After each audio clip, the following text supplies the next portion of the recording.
اور ظاہر سی بات ہے سزا کی ہم بات کرتے ہیں تو وہاں پہ جزا کی بھی بات کرنی چاہیے.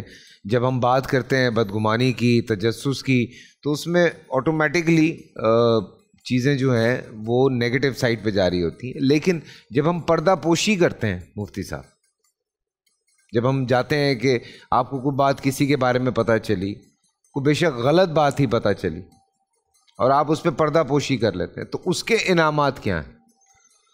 نحمد و نصلی علی رسولہ الکریم. اما بعد, ایک دو باتیں میں عرض کرتا ہوں پھر آپ کے سوال کی طرف آتا ہوں. ایک تو گزارش یہ ہے کہ قرآن مجید فرقان حمید نے ہمیں یہ تعلیم دی ہے وَلَا تَقْفُ مَا لَيْسَ لَكَ بِهِ عِلْمٌ. ایسی بات کے پیچھے ہمیں پڑھنا ہی نہیں چاہیے جس کا ہمیں علم نہیں ہے. یہاں علماء کرام جو کلام فرما رہے ہیں وہ یہی ہے کہ ہم بدگمانی سے بچیں, بلکہ گمانوں سے بھی ہمیں بچنا چاہیے. کسی کے متعلق گمان نہیں کرنا چاہیے.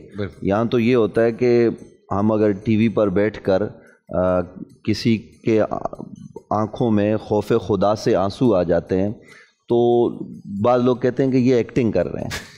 اب یہ ہوتا ہے کہ بھئی یہ فیصل قریشی صاحب تو ایکٹنگ کر رہے ہوتے ہیں. مجھ سے پوچھا لوگوں نے, تو ہم یہ کہتے ہیں کہ دیکھو آپ کیسے یہ گمان کر سکتے ہیں, گناہ کم ہو رہے ہیں. ہاں نہیں وہ تو ہے, لیکن میں آپ کو عرض کر رہا ہوں کہ یہی بدگمانی ہے نا, کہ جب آپ کس کو علم ہی نہیں ہے کہ وہاں ہوا کیا ہے, معاملہ کیا ہے, کہ کہیں اللہ کی رحمتوں کا ذکر ہوا تو آدمی کے بے ساختہ آنسو نکل گئے.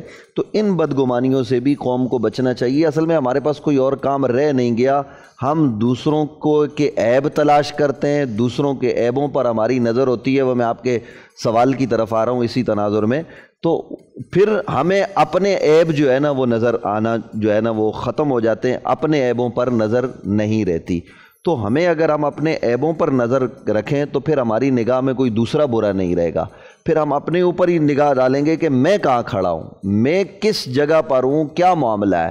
یہاں تو حال یہ ہے کہ اگر کوئی آدمی جو ہے نا وہ کسی جگہ پہ جا کے کوئی صدقہ اور خیرات دینے جاتا ہے, ابھی جیسے مفتی صاحب کہہ رہے تھے, تو کسی کے گھر کا دروازہ کھٹکھٹایا تو صدقہ اور خیرات دیا, یا ملازم کو بھیج دیا, ڈرائیور کو بھیج دیا کہ فلاں بستی میں بیوہ رہتی ہے, کیونکہ ان کے خیال کرنے کا درس ہمیں نبی علیہ السلام نے دیا ہے, تو وہ فوراً ڈرائیور صاحب جو ساری زندگی ساتھ رہا ہے وہ یہ گمان کرے گا کہ جناب لگتا ہے کہ انہوں نے یہاں مجھے بھیجا ہے کہ یہ رمضان المبارک میں عید سے پہلے کچھ صدقہ خیرات دے کے آ جاؤ, کوئی چکر چل رہا ہے. حالانکہ اس کا کوئی علم نہیں ہے. یہ معاملہ یہ معاشرے میں ہوتا ہے. یہ معاشرے کی وہ چیز ہے جسے بیان کرتے ہوئے شاید ہمیں ہچکچاہٹ محسوس ہو, لیکن مسئلہ بنیادی طور پر ہے, یہ حقیقت ہے. بول انٹرٹینمنٹ کے شوز دیکھنے کے لیے ہمارے چینل کو سبسکرائب کریں اور بیل آئیکن پر کلک کرنا نہ بھولیں.